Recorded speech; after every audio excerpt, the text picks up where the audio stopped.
South Florida was booming. 330,000 newcomers, bidding wars, and soaring prices set the stage for a paradise no one thought could crumble. But as Hurricane Erin threatened the coast with Category 5 fury, buyers vanished overnight, and Governor DeSantis was thrown into a tailspin. Now, with 21% of home sales collapsing in a single month, the risks are far bigger than anyone admits. Why are investors pulling out just as the dream seemed unstoppable?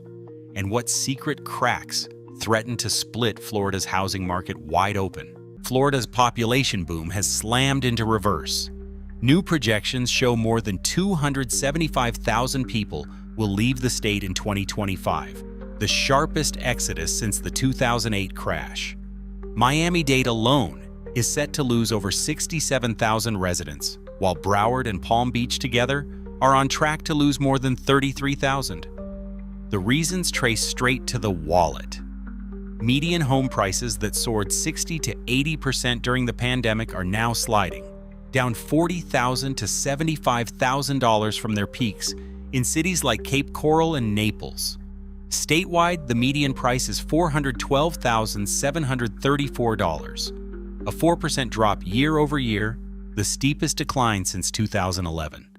Monthly mortgage payments have doubled in just 3 years.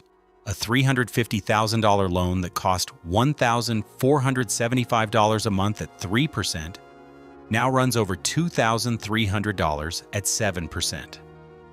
That extra $825 a month is pricing out first-time buyers and draining savings for anyone who bought at the top. For older homeowners on fixed incomes, the hit goes further. Property insurance premiums have exploded, averaging $3,023 a year statewide, a 34% jump in just 1 year. In coastal cities, annual bills routinely top $8,000, and some policies are clocking in at $12,000 or more. For a typical home in Fort Lauderdale, insurance alone can now rival the mortgage. Inventory is flooding the market. Active listings are up 34% year over year, with more than 177,000 homes now for sale, more than double the entire Northeast. In Naples, inventory surged nearly 34%, while new listings are down, showing that homes are just sitting unsold. In Cape Coral, over 12,000 homes are on the market. Forcing sellers to slash prices, offer cash incentives, or pay closing costs just to get buyers in the door. Investor pullback is accelerating the downturn. Institutional purchases have dropped below 6% of sales, down from over 25% just 2 years ago.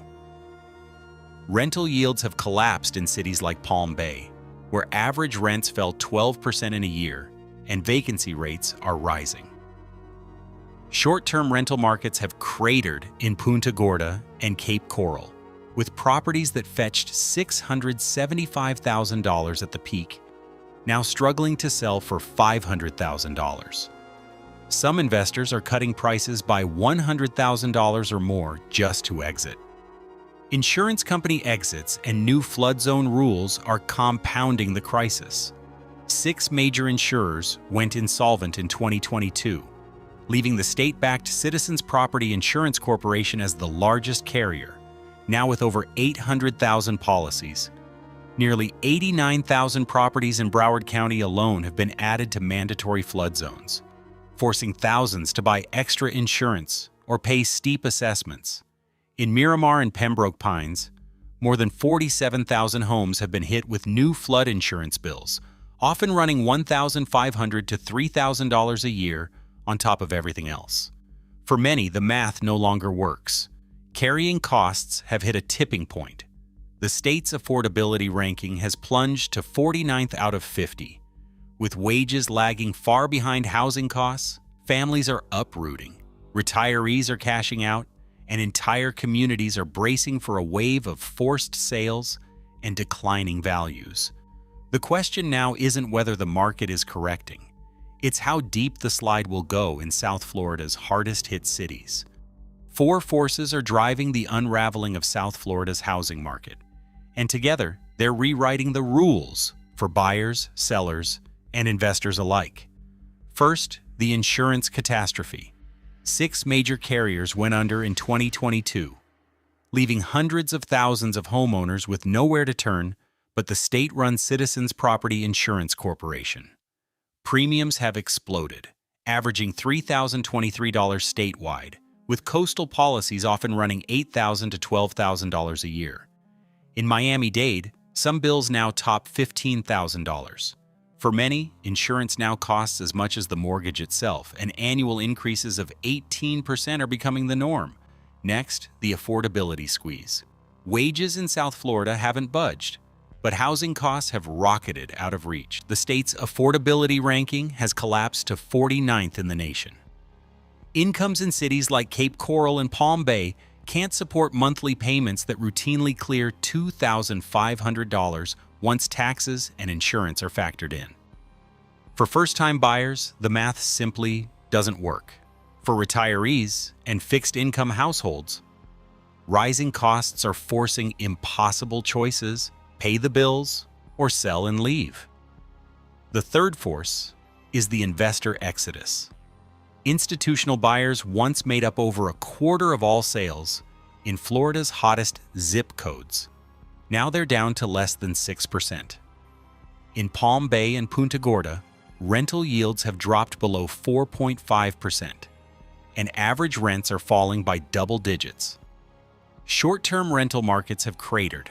Properties bought at the peak for Airbnb conversion are being unloaded at $100,000 losses just to escape mounting expenses and vanishing returns. Home buyers in 2025 face a market that is finally tilting in their favor, but every deal demands sharper scrutiny. With inventory at record highs and sellers slashing prices, buyers hold more leverage than at any time in the past 5 years.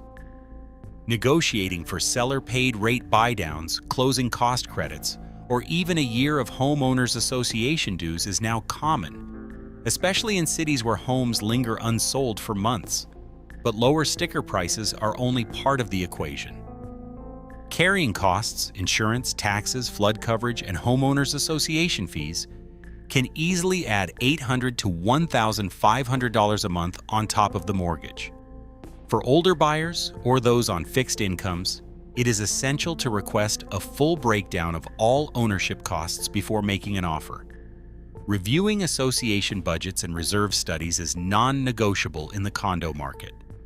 Buildings facing major special assessments or with underfunded reserves can drain savings fast. Ask for documentation of upcoming repairs, insurance renewals, and any pending assessments. In flood-prone suburbs, verify the exact flood zone and get a quote for both property and flood insurance.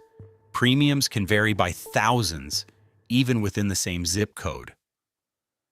Investors should run updated cash flow models that factor in higher vacancy rates, falling rents, and rising insurance. Leverage is a double-edged sword. While price drops create entry points, negative cash flow can wipe out gains if the downturn drags on. In this market, due diligence is not optional. It is survival. Every buyer should build a checklist.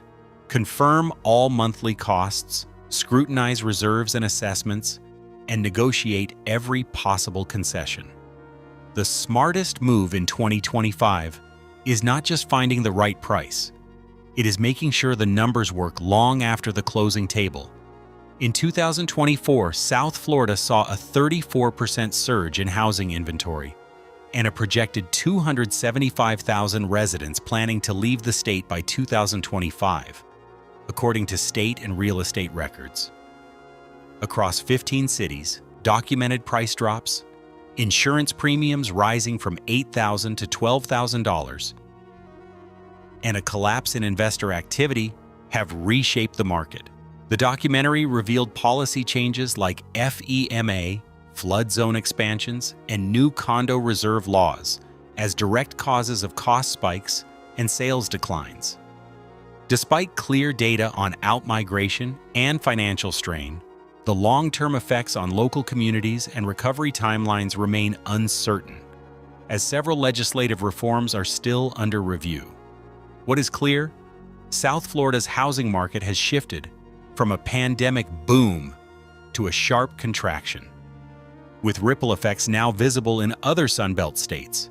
For buyers and investors, the evidence points to the need for careful research and a close watch on ongoing market changes.